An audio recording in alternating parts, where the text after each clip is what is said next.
దేవుని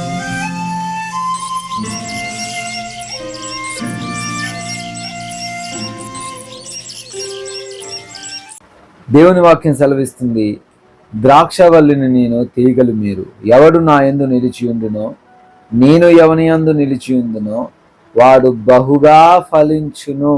నాకు వేరై ఉండి మీరేమీ చేయలేరు.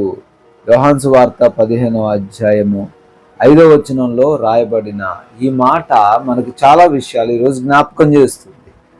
ద్రాక్షవల్లిగా ఉన్న యేసయ్యలో మనం తీగలుగా ఉంటే మనం ఫలిస్తామట, మనం అభివృద్ధి చెందుతామంట. లేకపోతే ఆయనకు వేరుగా ఉండి మనం ఏదో చేద్దాం అనుకుంటే మనం ఏమీ చేయలేం, ఏమి చేయలేని స్థితిలో ఉంటాం.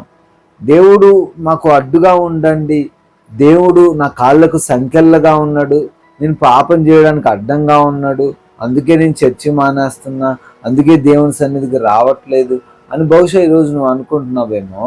దేవునికి వేరై ఉండి నువ్వేం చేయలేవు. ఈరోజు ఉదయాన్నే దేవుడు జ్ఞాపకం చేస్తున్నాడు, దేవుళ్ళో ఉండు, నీకేమొస్తుందట? ఫలం వస్తుంది. నీకేమొస్తుందంట? ఆశీర్వాదం వస్తుంది. నాలో ఉన్నవాడు ఎలా ఫలిస్తాడట? బహుగా ఫలిస్తాడు. నార్మల్గా కాదు, ఆ ఫలితం అద్భుతంగా ఉంటుంది, ఆశ్చర్యంగా ఉంటుంది. కాబట్టి దేవుళ్ళో ఉండండి.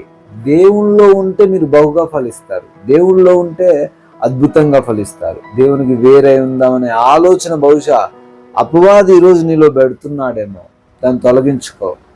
మనుషులకు వేరే నువ్వు ఏదైనా చేయొచ్చు, కానీ దేవునికి వేరే మనం ఏమీ కూడా చేయలేం. దేవునికి విరోధంగా మనం ఏ కార్యం కూడా చేయలేం. కాబట్టి దేవుళ్ళో ఉండి దేవుడి అందుంటూ ఫలించే వారిగా అత్యధికంగా మీరు అందరూ కూడా ఫలించాలని నేను కోరుకుంటున్నాను. మీకోసం ప్రార్థిస్తాను. జీవం కలిగిన తండ్రి వందనాలు. అవునయ్యా, మేము మీతో ఉంటే అత్యధికంగా ఫలిస్తాము, అద్భుతంగా ఫలిస్తాము. నాయన, బిడ్డలు తండ్రి ప్రార్థనలు ఏకీభవిస్తున్నారు, వారి జీవితాల్లో గొప్ప కార్యాలు జరిగించండి.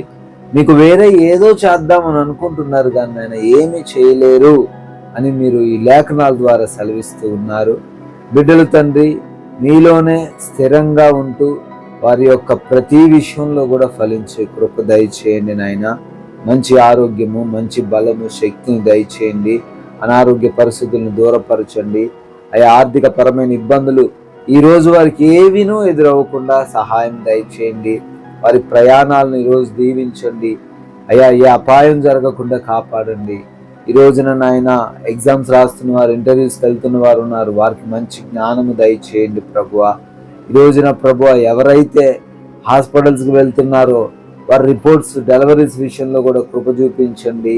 ఆయా ఆపరేషన్స్లో మీ సహాయము దయచేయండి నాయన.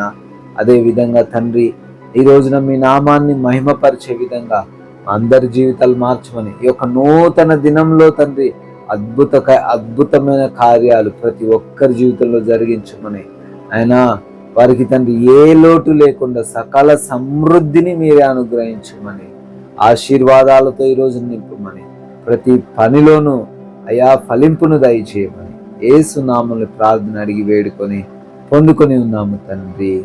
Amen, amen. God bless you all. దేవుడు మీ అందరినీ కూడా దీవించును గాక.